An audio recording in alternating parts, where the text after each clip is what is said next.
Hi guys, welcome back. ഞാനിപ്പോൾ നിഫ്റ്റിയുടെ ചാർട്ടിലാണുള്ളത്. ഇന്ന് മാർക്കറ്റ് പ്രൊഫൈൽ യൂസ് ചെയ്ത് ഞാൻ ഒരു ട്രേഡ് എടുത്തിട്ടുണ്ടായിരുന്നു. അത് അത്യാവശ്യം കുഴപ്പമില്ലാത്തൊരു പ്രോഫിറ്റ് ഉണ്ട്. എക്സ്പെക്ട് ചെയ്ത പോലെ തന്നെ ഡൗൺ സൈഡ് മൂവ്മെൻ്റ് ആണ് എനിക്ക് കിട്ടിയിട്ടുണ്ടായിരുന്നത്. അതിൽ കുഴപ്പമില്ലാത്തൊരു പ്രോഫിറ്റും ഉണ്ട്. പിന്നെ ഇന്നലത്തെ കേസ് പറയുകയാണെന്നുണ്ടെങ്കിൽ ഇന്ന് മാർക്കറ്റിലുണ്ടായ ഡൗൺഫോൾ പോലെ തന്നെ ഇന്നലെ ഞാൻ ഡൗൺ സൈഡ് മൂവ്മെൻ്റ് ആയിരുന്നു പ്ലാൻ ചെയ്തിരുന്നത്. പക്ഷേ നിഫ്റ്റി കണ്ടിന്യൂസ് മുകളിലേക്ക് തന്നെ പോയിക്കൊണ്ടിരിക്കുകയായിരുന്നു. അതുകൊണ്ട് തന്നെ ഞാൻ ഭയങ്കരമായിട്ട് കൺഫ്യൂസ് ആയിപ്പോയി. എനിക്ക് ട്രേഡ് എടുക്കാനും പറ്റിയില്ല. മെയിനായിട്ട് പറയുകയാണെന്നുണ്ടെങ്കിൽ ഞാൻ ഇന്നലത്തെ ചാർട്ട് ജസ്റ്റ് ഒന്ന് പറഞ്ഞുതരാം. ഇന്നലെ രാവിലെ തന്നെ കുഴപ്പമില്ലാത്തൊരു മൂവ്മെൻറ്റ് മുകളിലേക്ക് തന്നു. പക്ഷേ ഈ ഒരു ഏരിയ വന്നപ്പോഴത്തേക്കും മാർക്കറ്റ് ഒന്ന് പയ്യെ പോസ് ആകുന്ന പോലെ തോന്നി. ഇതിപ്പോൾ ഞാൻ 15 മിനിറ്റ് ടൈം ഫ്രെയിമിലാണ്. 1 മിനിറ്റിലേക്ക് സ്വിച്ച് ആകുമ്പോൾ കുറച്ച് ഒന്ന് സൈഡ് വൈസ് പിടിക്കുന്ന പോലെയൊക്കെ തോന്നിയിട്ടുണ്ടായിരുന്നു. അപ്പോൾ ഞാൻ വിചാരിച്ചു ഇവിടെ നിന്നായിരിക്കും ഒരു റിവേഴ്സൽ വരികയെന്ന്. പക്ഷേ വീണ്ടും മാർക്കറ്റ് ഷാർപ്പായിട്ട് മുകളിലേക്ക് പോയി. അതിനുശേഷം ഈ ഒരു പോയിന്റിലെത്തിയപ്പോഴത്തേക്കും വീണ്ടും ഒരു കൺസോൾട്ടേഷൻ കണ്ടു. അപ്പോൾ ഞാൻ വിചാരിച്ചു ഇവിടെ നിന്നായിരിക്കും ഇനി ആ ഒരു റിവേഴ്സൽ എന്ന്. അങ്ങനെ നോക്കിയിരുന്ന് മാർക്കറ്റ് അത്യാവശ്യം നല്ല രീതിക്ക് എൻ്റെ മുകളിലേക്ക് പോയി ക്ലോസ് ചെയ്ത് അന്നത്തെ ദിവസം എനിക്ക് എൻട്രി കിട്ടിയിട്ടുണ്ടായിരുന്നില്ല.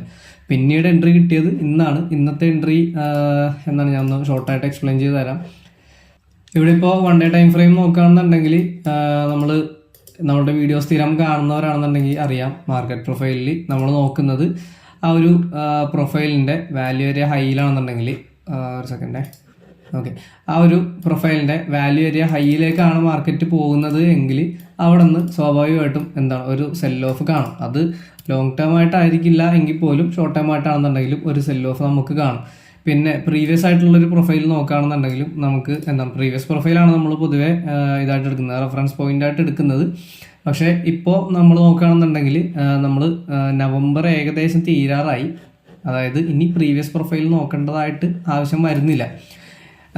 പിന്നെ നമ്മൾ പറയുകയാണെന്നുണ്ടെങ്കിൽ ഞാൻ ആ ഒരു പഴയ ചാർട്ടൂടെ കാണിച്ചു തരാം. പ്രീവിയസ് ആയിട്ടുള്ള കുറച്ച് പ്രൊഫൈൽസ് നോക്കുകയാണെന്നുണ്ടെങ്കിൽ നമ്മൾ ഒരു ഓൾ ടൈം ഹൈ ഇവിടെ ക്രിയേറ്റ് ചെയ്തിട്ടാണ് എന്ത് ചെയ്തത്, നമ്മളൊരു സെൽ ഓഫിലേക്ക് പോയത്. അതിനുശേഷം മാർക്കറ്റ് വീണ്ടും വന്നു, കുറച്ചധികം നാൾ കൺസോൾഡേറ്റ് ചെയ്തു. എന്നിട്ട് ഇവിടുത്തെ അക്യുമുലേഷൻ കഴിഞ്ഞപ്പോഴത്തേക്കും വീണ്ടും എന്ത് ചെയ്തു, മാർക്കറ്റ് മാർക്കപ്പ് ചെയ്ത് കൊണ്ടുവന്നു. അപ്പോൾ നമ്മൾ ഇവിടെ നിന്ന് സെൽ ഓഫ് ചെയ്ത സെയിം പോയിന്റിലേക്ക് തന്നെയാണ് മാർക്കറ്റ് എന്ത് ചെയ്തത്, മാർക്കറ്റ് കൊണ്ട് എത്തിച്ചിട്ടുള്ളത്. പിന്നെ അവിടുത്തെ ഒരു ബിഹേവിയർ നോക്കാം. ആ ഒരു ബിഹേവിയറോടെ നോക്കുകയാണെന്നുണ്ടെങ്കിൽ നമ്മൾ ലാസ്റ്റ് ക്രിയേറ്റ് ചെയ്ത ആ ഒരു ഓൾ ടൈം ഹൈന് മുമ്പായിട്ട് തന്നെ, ഈ ഒരു സെൽ ഓഫ് തുടങ്ങുന്നതിന് മുമ്പായിട്ട് തന്നെ ഷാർപ്പായിട്ടുള്ള ഒരു മൂവ്മെന്റ് നമുക്ക് കിട്ടിയിട്ടുണ്ടായിരുന്നു അല്ലേ. ഒരു സ്ട്രോങ് ആയിട്ടുള്ള ഒരു ബുള്ളിഷ് ക്യാൻഡിൽ തന്നിട്ടാണ് പെട്ടെന്ന് തന്നെ ഒരു സെൽ ഓഫ് തുടങ്ങിയത്. അതുപോലെ തന്നെ സെയിം ഒരു മൂവ്മെന്റ് ആണ് നമുക്ക് ഇവിടെയും കാണാൻ പറ്റുന്നത്. ഇവിടെയും നമുക്ക് സ്ട്രോങ് ആയിട്ടുള്ളൊരു ബുള്ളിഷ് ക്യാൻഡിൽ കാണുന്നുണ്ട്. എന്നിട്ടാണ് ആ ഒരു സെൽ ഓഫ് വന്നത്. മേ ബി നാളെയും കണ്ടിന്യൂവേഷൻ കിട്ടാൻ സാധ്യതയുണ്ട്. അതൊരു സാധ്യതയാണ് എന്ന് കരുതിയിട്ട് ആരും നാളെ കണ്ണും പൂട്ടി പോയി പുട്ട് ഓപ്ഷൻ ബൈ ഒന്നും ചെയ്ത് വെക്കരുത്. നോക്കിയിട്ട് മാത്രം കാര്യങ്ങളൊക്കെ തീരുമാനിക്കാം. ഓക്കെ, അപ്പോൾ നമ്മൾ പ്രീവിയസ് ആയിട്ട് എന്താണോ മാർക്കറ്റിൽ കണ്ടത് ആ സെയിം സാധനം തന്നെയാണ് നമുക്ക് ഇവിടെ റിപ്പീറ്റ് ചെയ്യുന്നത്. ഈ ഒരു മൂവ്മെന്റ് എക്സ്പെക്ട് ചെയ്തിട്ടാണ് ഞാൻ എന്ത് ചെയ്തത്, ഞാനൊരു കോൾ സെല്ല് ചെയ്തിട്ടുണ്ടായിരുന്നത്. ഞാൻ പുട്ട് ബൈ അല്ല, ഞാൻ കോൾ സെല്ലാണ് ചെയ്തിട്ടുണ്ടായിരുന്നത്. അത്യാവശ്യം കുഴപ്പമില്ലാത്തൊരു പ്രോഫിറ്റ് കിട്ടിയിട്ടുണ്ടായിരുന്നു. പിന്നെ എൻ്റെ ട്രേഡ് വരുന്നത് ഈ ഒരു പ്രൊഫൈലിൽ ഈ ഒരു വാല്യൂ ഏരിയ ഹൈ ഒക്കെ ക്രിയേറ്റ് ചെയ്ത് മാർക്കറ്റ് അത്യാവശ്യം കൺസോളിഡേറ്റ് ആയി ഒന്ന് പയ്യെ താഴത്തേക്ക് ഇറങ്ങി വരുന്ന സമയത്ത് ഈ ഒരു 3 ക്യാൻഡിൽ, അതായത് ആ ഒരു 11:15 മുതൽ ഈ ഒരു ടൈമിൻ്റെ ഇടയിലാണ് എൻ്റെ ട്രേഡ് ഞാൻ എക്സിറ്റ് ചെയ്തത്. ഇനി എന്തുകൊണ്ടാണ് എക്സിറ്റ് ചെയ്തതെന്ന് കൂടെ ചോദിച്ചു കഴിഞ്ഞാൽ, ഈ ഒരു വാല്യൂ ഏരിയ ഹൈയിൽ നിന്നും ഈ ഒരു POCയിലേക്ക് വരുമ്പോൾ ഇവിടെ ഒന്ന് മാർക്കറ്റ് പിടിച്ചു നിർത്തും. അപ്പോൾ നമുക്ക് ആ കിട്ടിയ പ്രോഫിറ്റിൽ നിന്ന് കുറച്ചുകൂടെ നമുക്ക് കുറഞ്ഞ്, ഇനി ഇൻ കേസ് ഇവിടെ നിന്ന് മാർക്കറ്റ് തിരിഞ്ഞ് ഈ ഒരു ഏരിയയിലാണ് ക്ലോസ് ചെയ്യുന്നതെന്നുണ്ടെങ്കിൽ ആ ഒരു പ്രോഫിറ്റ് കയ്യിൽ നിന്ന് പോകും.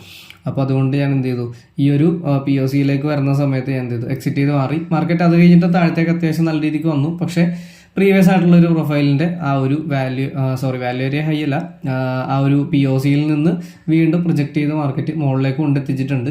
ഇപ്പോൾ മാർക്കറ്റ് നിലവിൽ ക്ലോസ് ആയി നിൽക്കുന്നത് ഇവിടെയാണ്. അതിൻ്റെ റീസൺ നമുക്കറിയാം, ഈ ഒരു പ്രൊഫൈലിൻ്റെ POCയിൽ നിന്നുള്ള റിജക്ഷനാണ് അവിടെ ക്ലോസ് ചെയ്യിക്കാനുള്ള കാരണം. അപ്പോൾ ഇത് അത്യാവശ്യം നല്ല രീതിക്ക് തന്നെ നമ്മൾ ഈ മാർക്കറ്റ് പ്രൊഫൈൽ മനസ്സിലാക്കുകയാണെന്നുണ്ടെങ്കിൽ ഈസി ആയിട്ട് തന്നെ നമുക്ക് ട്രേഡ് കാര്യങ്ങളൊക്കെ നമുക്ക് പ്ലാൻ ചെയ്യാൻ പറ്റും. അതേപോലെ നല്ല ട്രേഡ്സ് കാര്യങ്ങളൊക്കെ എടുക്കാനും പറ്റും. സോ ഗൈസ്, അപ്പോൾ ട്രേഡ്സ് ഇനി കിട്ടുന്ന പോലെ ഞാൻ എന്തായാലും അപ്ഡേറ്റ് ചെയ്യാം. അടുത്ത വീഡിയോയിൽ എന്തായാലും കാണാം. ബൈ.